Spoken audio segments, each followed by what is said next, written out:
계속 가보도록 하겠습니다. 우리 지금 몇 페이지 차례입니까? 113페이지. 슬래브의 철근 배근이 이렇게 있는데, 그죠? 하나만 아셔라. 단변 방향, 장변 방향. 어디가 힘을 받습니까? 단변이요. 짧은 변이 받아서 여기에 주근을 많이 집어넣으시고, 여기에는 주근을 집어넣는 게 아니라 보조철근 또는 부근이라고도 부르거든요. 여기다 집어넣습니다. 그래서 1방향 슬래브, 2방향 슬래브에서 온도철근, 배력근 이런 말 쓰는데 그건 나중에 볼 문제고 우선 단변 방향에 많이 집어넣습니다 정도만 기억하시면 될 것 같습니다. 여기까지가 철근에 대한 기초적인 내용이고요. 이제 볼 거는 수험생분들이 그 어렵다는 콘크리트입니다. 일본말로 공굴입니다. 일본말 쓰지 마시고 콘크리트란 우선 시멘트에다가 골격을 이루는 재료죠. 얘가 거의 7, 80%예요. 여기다가 물을 집어넣었습니다. 그래서 시멘트하고 물하고 반응을 해요. 즉, 왜 콘크리트는 돌처럼 단단해질까요? 라는 문제는 시멘트와 물과 반응을 합니다. 이걸 뭐라 부르냐면 물의 화학 반응, 수화 반응이라고 부릅니다. 그러면 이러한 화학 반응이 일어나면 열이 납니다. 그 열을 우리가 뭐라 부르냐면 수화열이라고 불러요. 즉, 이 수화 반응, 수화열 때문에 물이 증발됩니다. 물이 증발되어서 건조되고 수축되고 점점 엉겨붙는 것을 응결이라 부르고 엉겨붙는 것을 응결이라고 부르고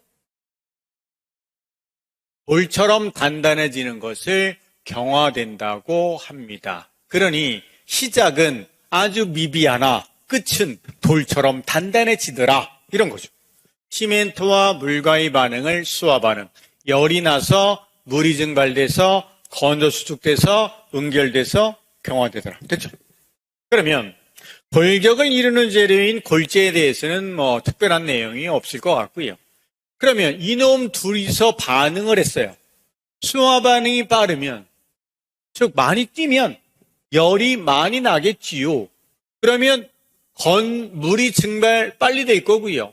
건조되고 수축이 빨라서 경화도 빠를 겁니다. 그죠? 그러면 수화열이 많으면 열받았네요. 그래서 수축이 많아서 균열이 발생을 해요. 다만 빨리 굳으니까 강도는 빨리 나와요.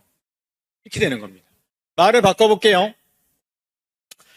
그러면 시멘트와 물과의 수화 반응이 천천히 걸어가면 열도 천천히 납니다. 물도 천천히 줄어요. 수축도 천천히 됩니다. 그러니 균열이 작아요. 대신에 천천히 강도가 나옵니다. 강도가 떨어질 거예요. 그렇습니까? 이렇게 수화 반응은 중요합니다. 그러니 수화 반응이 빠른 게 좋을까요? 느린 게 좋을까요? 빠르면 균열이 많고 느리면 강도가 안 나오니 적당히 하시면 됩니다. 다만 예를 들어서 겨울철에 하는 콘크리트를 한중 콘크리트라 부르고요. 여름철에 하는 콘크리트를 서중 콘크리트라고 불러요. 한중 추울 때 하는 거, 서중 더울 때 하는 거. 이럴 때는 수화 반응 빠른 놈 할까요? 느린 놈 할까요? 추우니까 수화 반응이 빨라야 되겠죠. 왜? 안 굳을 거 아니야. 반응이 안 날 거 아니야. 추울 때는 더 빨리 뛰어야지. 그래서 수화 반응이 빠른 시멘트를 쓰고 여름에는요 너무 더워서 죽어요. 헐떡헐떡거리니까 수화 반응이 느린 시멘트를 씁니다. 그렇다면 딱 정리해보죠. 댐 공사에는 수화 반응 빠른 놈 쓸까요? 느린 놈 쓸까요? 퀴즈입니다. 댐이 뭐 하는 겁니까? 물을 가다 놓는 거죠. 물이 조금이라도 새면 난리 납니다. 즉 댐에서는 가장 중요한 게 뭡니까? 균열을 줄여야 됩니다. 강도는 아무 문제예요. 균열만 나면 무너져요. 그래서 댐은 수화 반응이 느린 균열이 작은 시멘트를 써야 됩니다. 그걸 우리가 중용열 시멘트라고 불러요. 그게 나왔던 시험거리입니다. 그렇구나 정도만 기억하시면 됩니다. 그러면서 정리 한번 딱 넣어놓으시고요. 다시 볼 거니까 이제 가죠. 시멘트, 물, 잔골재, 굵은 골재, 골격을 이루는 재료에다가 필요에 따라서 혼화 재료라는 것을 넣기도 합니다. 즉 우리가 시멘트, 여기다가 골재, 즉 밥을 집어넣고 콩나물 등 집어넣고 고추장도 집어넣습니다. 이렇게 만들어서 비빔밥을 만드는데 하나가 빠졌습니다. 뭐가 빠졌습니까? 참기름. 그죠? 참기름이 빠졌네요. 알파. 이놈의 성능을 우수하게 하는 것이 참기름 같은 역할을 하는 게 혼화 재료입니다. 됐습니까? 그래서 혼화 재료를 혼합하고 일체로 만든 것입니다. 즉 콘크리트를 사용한 것을 일체식 구조라고 불렀죠. 좋습니다. 그러면 정리해보죠. 시멘트에다가 물만 섞은 걸 뭐라 부르냐면 밀가루에다 물만 섞은 걸 뭐라 불러요? 풀이라 부르죠. 그래서 얘를 시멘트 풀 또는 시멘트 액, 영어로도 기억하셔야 돼요. 시멘트 페이스트라고 부릅니다. 뒤에 가서 계속 나와요. 방수, 미장에서 나오니까 지금 기억하시고 시멘트에다가 모래 집어넣어서 비비고 여기다 물 집어넣은 것을 시멘트 모르타르라고 합니다. 이거 어딥니까? 벽돌, 블록, 돌 쌀 때 그때 결합제로 쓰이는 게 시멘트 모르타르죠. 또는 방수 미장에도 쓰이니까 좀 기억해 놓으시고 여기다가 시멘트 모래 자갈이라는 골재를 집어넣고 물을 집어넣은 게 요 놈이 그 유명한 콘크리트죠. 됐습니까? 그러면 여기 있네요. 항상 말씀드리잖아요. 미리 간략하게 이해를 해보고 학문적인 내용을 보자고요. 시멘트와 물만 섞었어요. 골재 사용하지 않은 것을 뭐라 부르더라? 시멘트 페이스트, 시멘트 액, 시멘트 풀. 굵은 골재를 사용하지 않은, 즉 시멘트 풀에다가 모래, 잔골재만 집어넣었더라. 모래만 집어넣은 걸 뭐라더라? 시멘트 모르탈. 예전에는 모르타, 모르터, 몰탈이라고 했지만 지금은 다 모르타르가 표준어입니다. 모르타르. 됐습니까?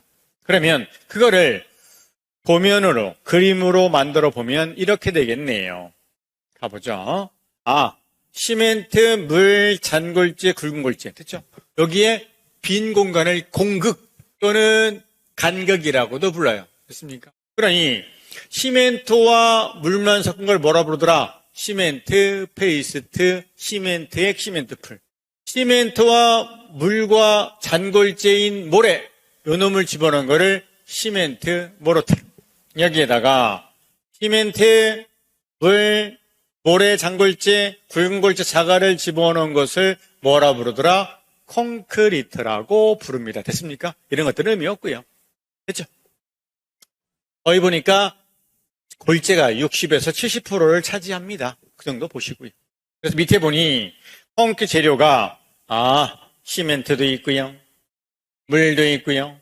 잔골재인 모래, 굵은 자갈 이렇게 합쳐진 것을 우리가 콘크리트라고 부르죠. 여기 콘크리트 슈터를 슈트.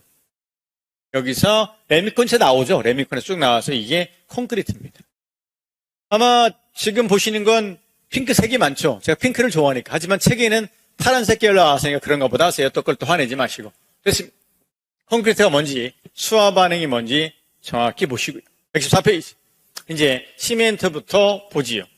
시멘트란 굳은 물질을 붙이는 접착제 역할을 합니다. 즉 풀이에요. 풀, 밀가루 같은 겁니다. 그래서 콘크리트를 이루는 재료인데 물과 비벼 부은 무기질 결합제 이런 거 그냥 그런가 보다 하세요. 괜히 무기질, 유기질 고민하지 마시고.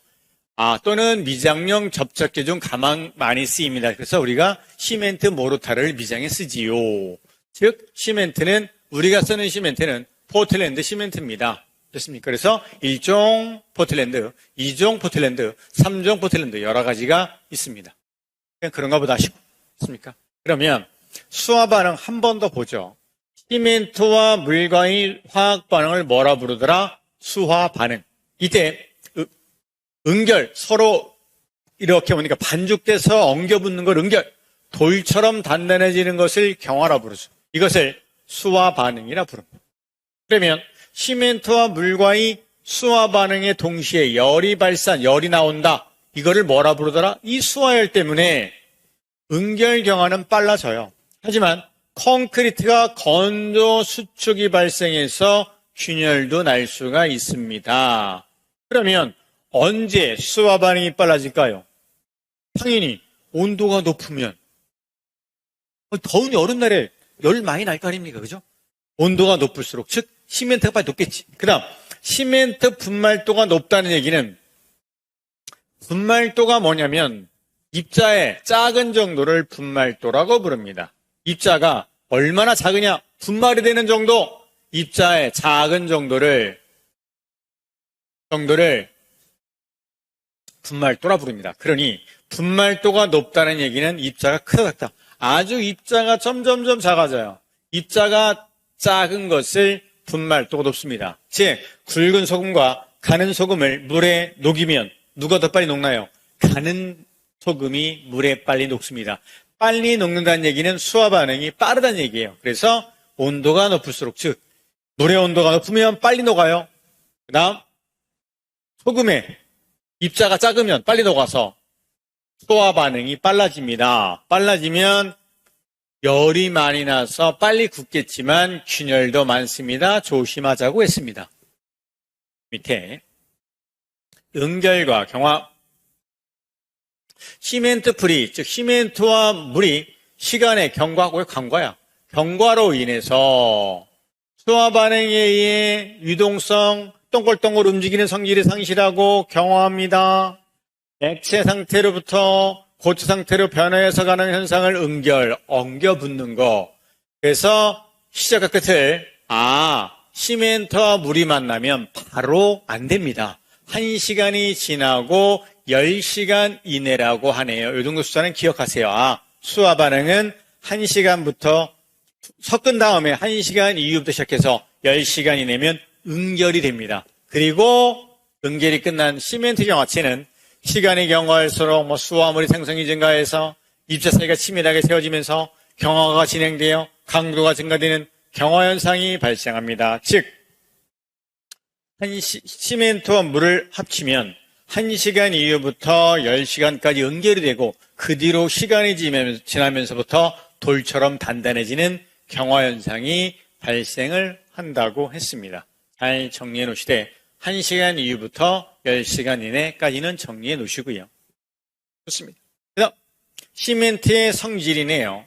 우선 혹시 모르니까 주성분은 외우시죠. 석회석과 규산지라는 점토가 4대1이 섞였답니다. 거의 석회 성분이 많네요. 그래서 석회석과 규산지 점토가 4대1. 비중은 물과 비교했을 때 3.15배라 합니다. 3.15. 이 정도는 기억하셔야 돼. 또 단위 용적 중량은 단위 부피 체적이라 부르죠. 1세제곱미터, 즉 1m, 1m, 1m 되는 곳에 시멘트를 집어넣었더니 1.5톤이죠. 물은 몇 톤입니까? 물이 기준이죠. 물이 1톤입니다. 그러면 철근과 콘크리트를 만들어서 이렇게 1m, 1m, 1m 되는 것을 만들면 얘는 2.4톤이에요. 숫자 좀 기억하시기 바랍니다. 지난번 나온 거 여기 한번 나왔었죠. 그다음 분말도란 좀 전에 봤네요. 입자의 크기 정도를 나타냅니다. 즉 얼마나 입자가 미세하느냐. 그래서 입자가 가늘수록 미세할수록 분말도가 크다 또는 높다라고 합니다. 그죠? 그래서 분말도가 높으면 입자가 미세해서 수화 반응이 빨라서 수화열이 많아서 건조축이 빨라서 균열이 많지만 조기 강도가 빨리 나옵니다. 이렇게 본 것 같습니다. 일반적으로 콘크리트 1세제곱미터에 시멘트 300kg 이상을 사용하면 부자인 배합이요. 240kg 이하를 사용하면 가난한 배합이랍니다. 숫자는 중요하지 않습니다. 그러면 철근 콘크리트에 시멘트를 많이 쓰면 좋을까요? 조금 쓰면 좋을까요? 즉 우리가 소금물을 먹으려고 그래요. 어렵습니다. 설탕물을 먹으려고 그래요. 설탕을 많이 넣을까요? 조금 넣을까요? 많이 넣는다고요? 이빨 썩고 당뇨는 생깁니다. 너무 조금 넣어요? 그러면 맛이 안 나지. 즉 설탕물을 만들 때는 적당히 해야 됩니다. 마찬가지로 시멘트도 이 사용량을 어떻게 합니까? 적당량을 사용해야 됩니다. 이걸 우리가 나중에 배웁니다. 물시멘트비라는 표현을 배워요. 그래서 정해져 있습니다. 일반 철근 콘크리트에는 60% 이내로 하세요. 물과 시멘트의 비율을요. 딱 정해져 있거든요. 그런데 그건 뭐 나중 문제고 시멘트 사용량을 적당량만 해야 되는데 여러 가지 이유로 이 적당량보다 조금 더 많이 적당량보다 조금 했습니까? 적당량보다 조금 더 많이 쓰는 거를 부자인 배합, 돈이 많으니까 적당량을 써야 되는데 적당량보다 조금 쓰는 것을 빈약한 배합, 빈배합이라고 부릅니다. 왜 이런 일을 하느냐면 시멘트 사용이 많으면 설탕을 많이 집어 너무 달죠. 즉 부자로 하면 강도가 커집니다. 대신에 반응이 많아서 균열이 많아요. 됐습니까? 가난하게 하는 빈배합은 강도가 안 나와요. 대신에 균열이 작아요. 어떤 의미냐면 당신이 만약 강도가 중요하다 그러면 부배합으로 하시고 균열은 어쩔 수 없습니다. 당신이 만약에 균열을 줄이고 싶으면 빈배합으로 하세요라는 얘기입니다. 됐습니까? 시멘트량은 적당량 써야 되는데 좀 더 많이 쓴다. 왜? 강도를 키우려고. 균열을 줄이려면 적당량보다 조금 줄이세요라고 하지요. 그러면 균열이 가장 중요한 것은 어디입니까? 방수할 때는 빈배합으로 하는 게 맞습니다. 됐습니까? 그리고 강도를 키우려면 적당량보다 조금 더 집어넣으면 될 겁니다. 그렇게 보시면 쉽습니다. 숫자가 중요한 게 아니고 내용을 잘 이해하시기 바랍니다. 지금까지 본 것만 해도 꽤 많이 본 겁니다. 수화 반응 어렵습니다. 됐습니까? 다음이 이제 골재입니다. 골격을 이루는 재료죠. 그러면 모르타르와 콘크리트를 만들려면 시멘트와 물 갖고는 안 됩니다. 여기에 불활성 이런 거 필요 없고 모래, 자갈 등등등등등을 우리가 뭐라 부르더라? 골재라고 부릅니다. 골재가 콘크리트 속에 차지하는 용적 비율 아니면 용적을 어려운 표현, 최적 또는 부피 같다고 보세요. 됐습니까? 이거를 70, 80%, 60, 70%라는 책도 있고 70, 80%라는 책도 있어요. 여하튼 간에 대부분을 차지하니까 골재의 종류에 따라서 콘크리트의 강도, 콘크리트 내구성, 내화성을 좌우하니 골재를 잘 선택하시기 바랍니다.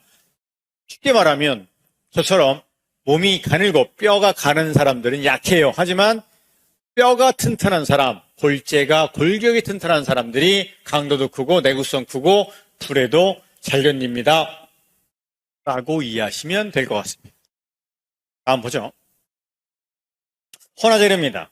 말씀드렸듯이 비빔밥 만들 때 참기름을 집어넣습니다. 그게 뭐더라? 혼화재료. 원래는 영어로는 쉬워요. 첨가물 그래서 어드믹스처거든요. 여튼 시멘트, 물, 골재 이외의 재료로서 물리적 화학적 작용에 의해서 경화 전후에 콘크리트 및 경화 중에 콘크리트에 특별한 품질을 부여하거나 성질을 개선하기 위해서 뭔진 모르겠지만 혼화재료를 집어넣음으로 인해서 콘크리트가 더 좋아집니다.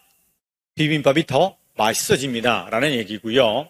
그러면서 두 가지가 있네요. 혼화재, 발음도 어려워. 즉 혼화재가 있고 아이가 있고 어이가 있더라. 그죠? 아이, 어이.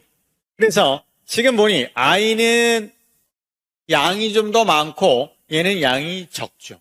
그래서 옛날에 기사 공부할 때 뭐라고 외웠냐면 아이는 많이 먹고 어미는 조금 먹습니다. 이렇게 됩니다.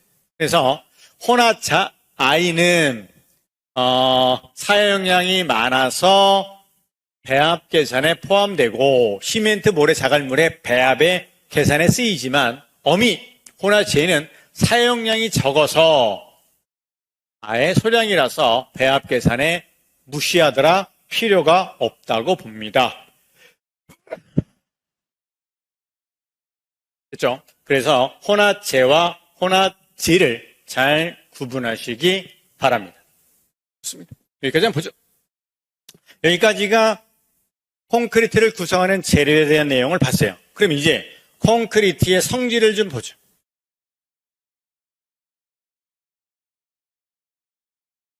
굳지 않은 콘크리트가 있고 굳은 위에 콘크리트가 있을 겁니다.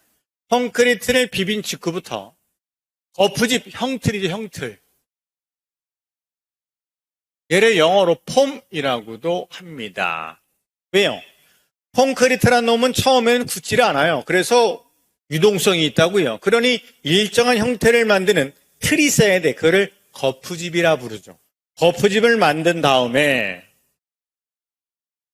여기다 철근을 배관하고 거푸집을 만든 다음에 콘크리트를 부어야 붓고 굳은 다음에 거푸집을 떼지요. 그러면 이러한 모양의 철근 콘크리트가 만들어질 겁니다. 그래서 거푸집 내에 부어 넣어서 시간이 지나고 유동성이 상실하고 응결 과정을 거쳐 강도가 바를 때까지의 콘크리트를 말합니다. 즉 쉽게 말하면 굳기 전에 콘크리트를 굳지 않은 콘크리트의 성질이라고 부릅니다. 봤더니 어떤 내용들이 있냐니 보니까 영어 좀 기억하죠. 플라스티서티, CT30 상관없습니다.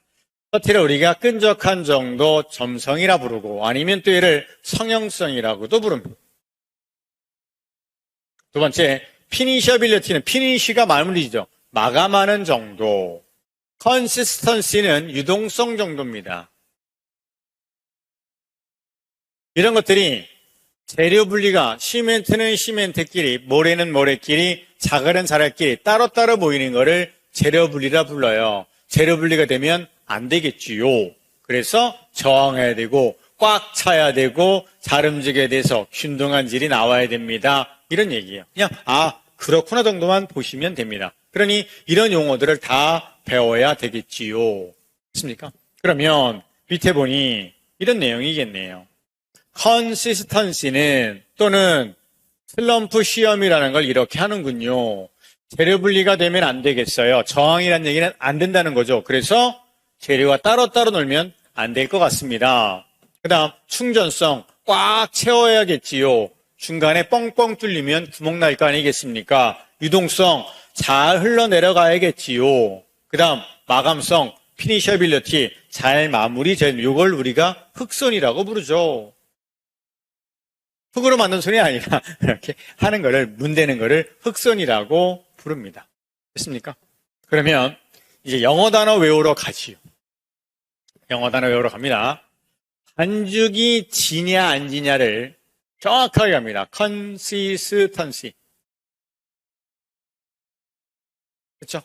consistency는 반죽 질기입니다. 밀가루 반죽, 풀 반죽 보면 돼요. 이거는 물의 양에 따른 내용입니다. 다른 거 다 빼고 물이 많이 집어넣으면 유동성이 많아요. 반죽이 집니다. 물을 조금 집어넣으면 반죽이 뭡니까?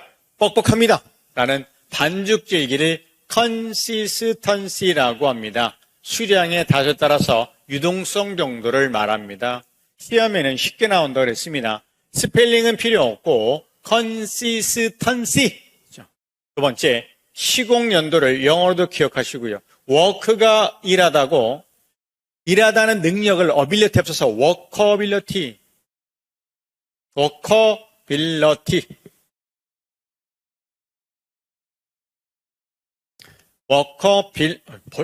벌이 왜 나옵니까? 빌러티. 워커빌리티. 시공연도를 워커빌리티라고 합니다. 즉 시공 워크 일하다 능력이니까 반죽 질기에 따른 작업의 난이도, 즉 여기서 말한 작업은 타설, 붓는 거와 붓기 쉽냐 어렵냐, 다지기가 쉽냐 어렵냐라는 작업의 어려울란 시율이 정도고 재료 분리가 저항하는 정도, 즉 이거겠네요. 시공연도는 일하기가 쉽냐 어렵냐인데 조건이 뭐더라? 재료 분리가 안 되는 겁니다. 시공의 난이성 정도를 종합적으로 판단하는 성질입니다. 다시 한번요. 반죽질기는 그냥 물만 많이 집어넣으면 반죽이 질어져서 컨시스턴시가 좋아져요. 하지만 시공연도는 작업이 쉽냐 어렵냐도 있지만 재료가 따로따로 놀면 안 돼요. 왜 재료가 따로따로 노느냐면 가장 큰 이유는 물의 사용이 많아서 그래요. 왜 물의 사용이 많으면 이런 일이 발생하냐면 물은 뭐가 있습니까? 물이 물속에 가면 가볍죠. 왜? 부력, 뜰붙자의 힘력지잖아요. 그래 물은 부력이라는 게 있거든요.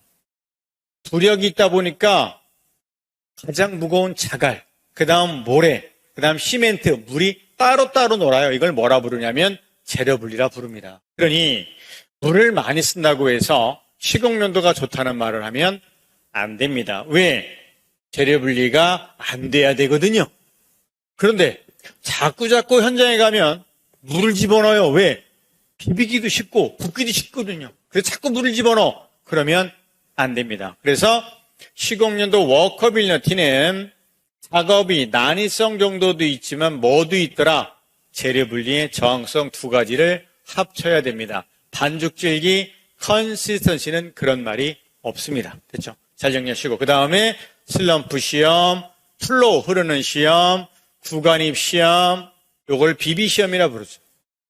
이런 걸로 측정합니다. 혹시 합니까? 쉽게 나올지 어떻게 합니까? 다음 중 시공연도 워커빌리티를 측정하는 시험의 종류가 아닌 것은 슬럼프, 플로우, 구간입, 비비 시험. 그렇죠?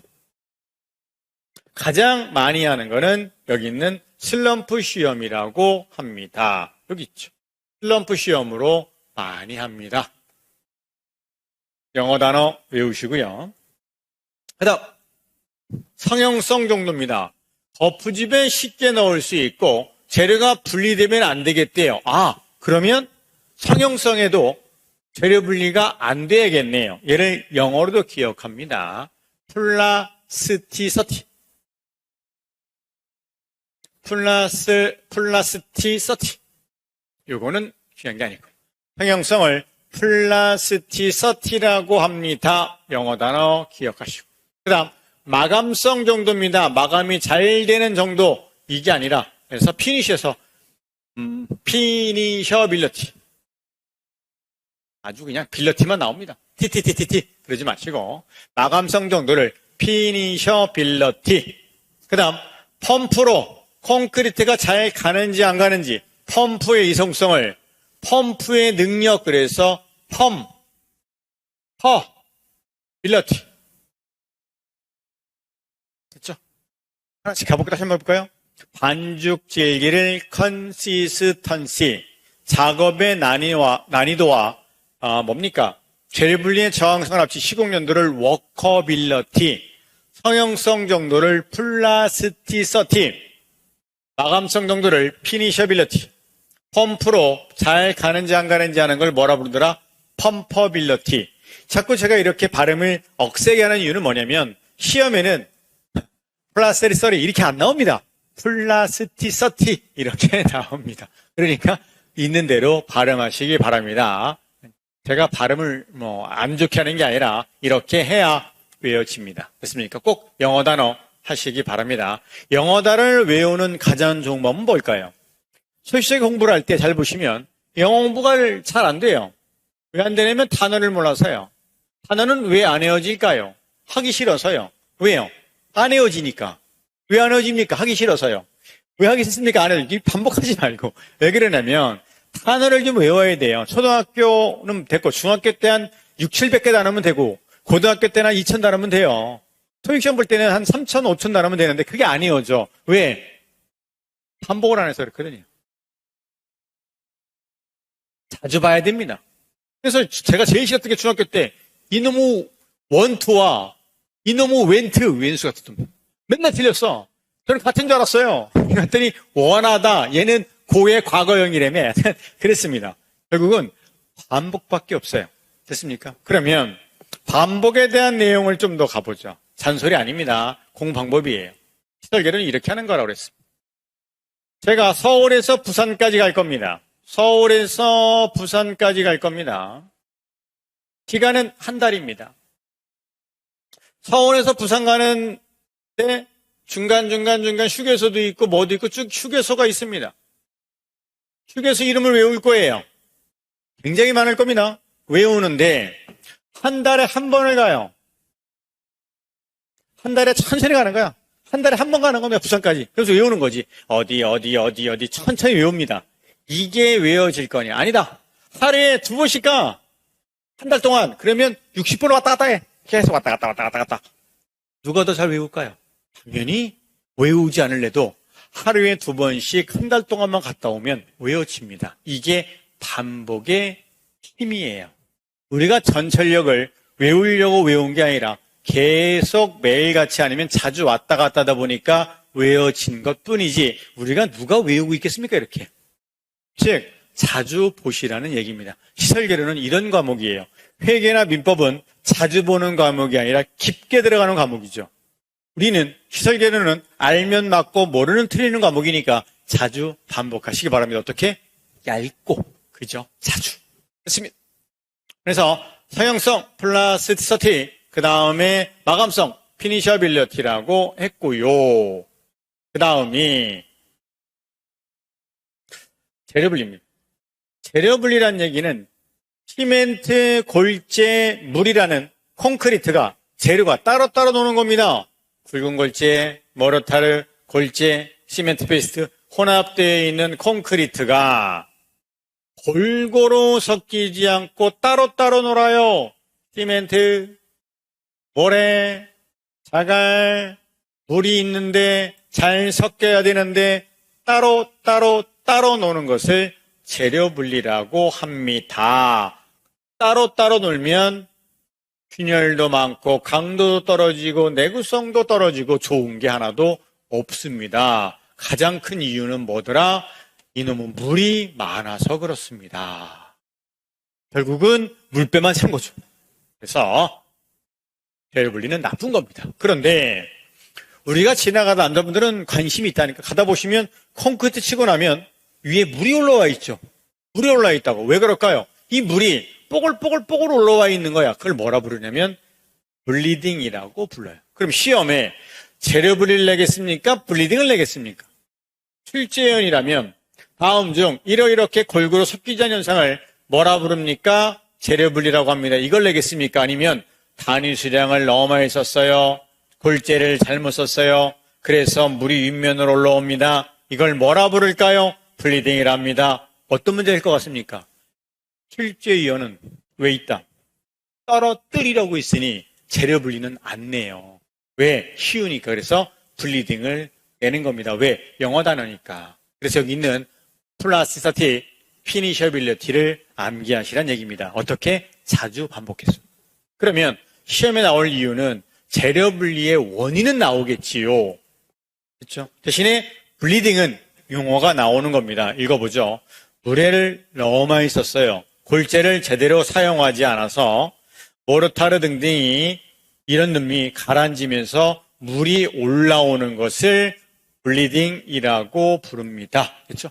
물이 뽀글뽀글 올라오는 걸 블리딩이라 부릅니다. 그렇죠? 어렵게 보지 마시고 목욕탕에 물 내가 들어가면 방구를 뽕 꾸면 뽕뽕 뽀글뽀글 올라오는 걸 블리딩이라 부르면 좋겠지만 그죠? 공기가 올라오는 게 아니라 물이 올라오죠. 가보니까 시멘트, 골재 이런 것들이 가라앉음으로 인해서 이렇게 미세한 입자 블리딩이 물이 이렇게 올라옵니다. 이렇게 올라와 물의 표면이 이렇게 물이에요. 이게 블리딩 현상입니다. 그러면서 이러한 미세물질이 위에서 굳으면 그거를 뭐라 부르려면 레이턴스라 부릅니다. 표면에 있는 이 찌꺼기, 표면에 있는 이런 찌꺼기 등을 뭐라 부르냐면 레이턴스라고 부릅니다. 다시 한번요. 이렇게 물을 많이 사용하고 기타 등등 하면 이렇게 가라앉음으로 인해서 블리딩 현상이 일어나서 물이 올라오는데 미세한 지저분한 것들이 올라옵니다. 그리고 굳고 나면 하얗게 되는 것을 레이턴스라고 부릅니다. 이런 블리딩이 생기면 이렇게 균열이 발생을 하지요. 균열이 발생을 할 겁니다. 이거를 치마균열이라고 부릅니다. 소성 치마균열에는 소성 치마균열이죠. 아, 좋습니다. 그래서 블리딩하면 이게 여기 보이는 게 물이에요, 물 이게. 물입니다. 그리고 물의 막이 엮는 나중에는 끝나면 균열이 생기고 여기는 이런 허연 것들이 다 뭐더라? 레이턴스라고 부릅니다. 됐죠? 처음에 콘크리트 붓고 나니까 물이 올라와 있어. 그래서 수막 형성했다가 붓고 나면 균열도 나고 레이턴스가 발생을 합니다.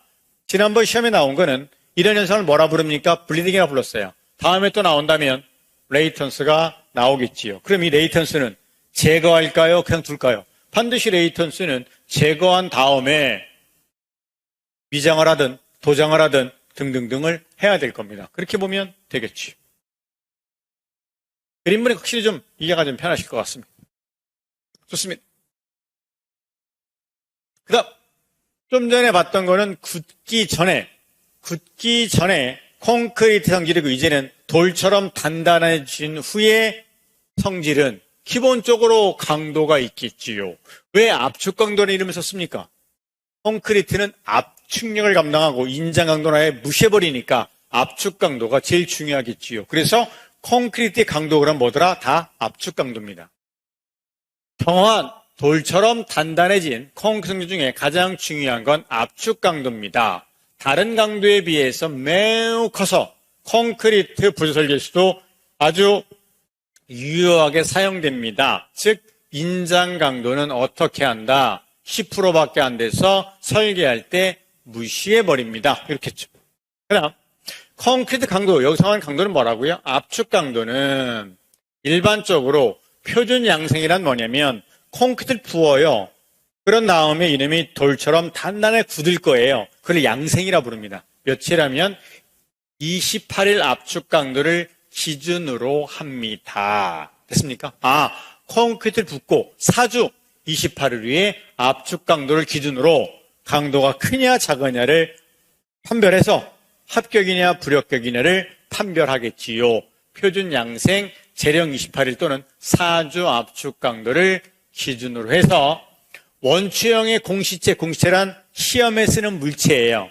수직으로 놓고 상부의 사중을 압력을 가해 눌러서 압축 강도를 측정을 합니다. 됐습니까? 이해되시겠어요?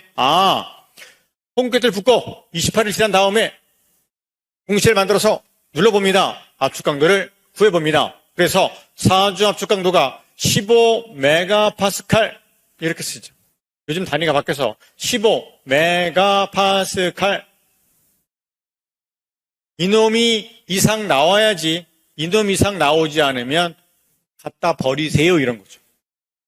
경량 콘크리트는 11메가파스칼 내고 됐고요. 우선 일반 보통 콘크리트 4주 압축 강도는 15메가파스칼 이상이 돼야 됩니다. 4주 28일 갔다고 보시면 됩니다. 됐습니다. 그 다음이 건조 수축입니다. 앞에서 봤네요. 수분 상태, 즉 물이 있는 상태에서 콘크리트가 건조하면 수축을 한답니다. 이 건조가 발생하면 인장 능력이 발생하면서 균열이 발생합니다. 즉 단위 시멘트, 단위성이 클수록 증대되는데 역시 물의 영향이 가장 큽니다. 됐습니까? 즉 물이 많아도 시멘트가 많아도 건조수축은 커질 겁니다. 왜요? 수화 반응이 빨라질 거니까. 그렇죠? 잘 정리해 놓으시고. 그 다음 크리프입니다. 예전에 한번 나오고 쉬고 있는데 한번 나오겠지요. 크리프. 그죠?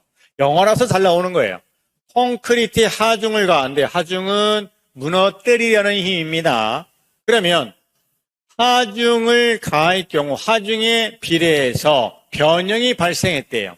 즉 우리가 힘을 주면 변형이 발생을 해요. 그렇죠? 힘을 줘요. 휘어. 이제 힘을 제거합니다. 이거를 제거했을 때 제자리로 온다. 안 온다. 제자리로 오는 걸 탄성. 제자리로 오지 않는 걸 소성이라 부르죠. 제자리로 오는 게 좋은 거고 소송은 나쁜 겁니다. 됐습니까? 그렇죠? 그러면 가죠. 하중에 비례해서 변형이 발생하는데 하중에 증가가 없다는 얘기는 그냥 있는데 시간이 지남에 따라 포인트이죠.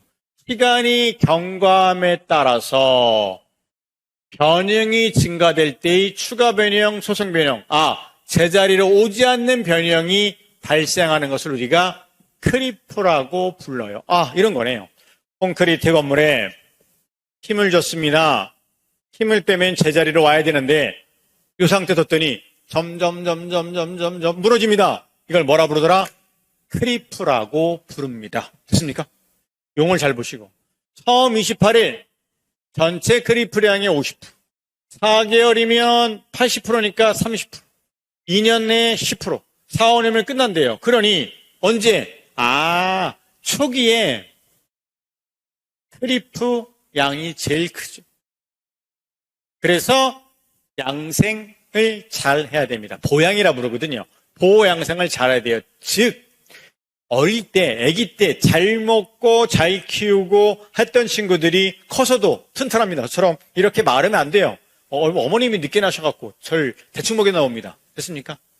요거 헷갈리실 것 같은데 전체 크리프량의 50%, 80%, 90%란 얘기는 50%, 30%, 10%, 빵풀이 거꾸로 가면서록 줄어드는 거예요. 그래서 건물이 처음에 짓잖아요. 신축 건물은 시간이 지나고 2, 3년 동안 계속 움직입니다. 조금씩. 그래서 어느 때 보면 신축 건물에 들어가시면 뻑뻑뻑 소리가 날 때가 있어요. 그게 뭐냐면 자리 잡는 거라고 하거든요. 그게 크리프 변형이에요.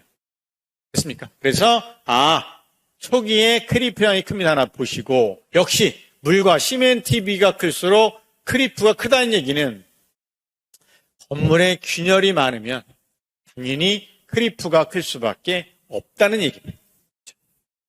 크리프 잘 정리해 놓으시고요. 밑에 보니까 하중 제한기간 어렵습니다. 복잡한 내용 다 빼고요. 탄성 변형입니다. 힘을 줬을 때 제자리로 가는 거를 탄성이라 불렀어요. 대신에 제자리로 가지 않는 걸 소성 변형 크리프라고 불렀습니다. 됐네요. 여기까지는 보자. 이런 어려운 거는 보지 마시고. 그러면서 밑에 보니 어떤 일이 발생하냐. 장기 사진 쭉 울룩하게 섞여지고 또 길이도 짧아지고 균열이 쭉쭉하고 이거는 아직 안 배웠으니까 나중에 볼 내용입니다. 그러면 크리프에서 봐야 될 거는 장기 처짐이 증가하고 균열이 증가합니다. 점점 넘어가는 거를 크리프라고 부릅니다. 그렇습니까? 여기까지 꼭 정리해 놓으시기 바랍니다. 지금 조금 배운 것 같지만 많이 배웠습니다. 그러면 중성화는 좀 내용이 많으니까 잠깐 쉬었다가 가도록 하겠습니다.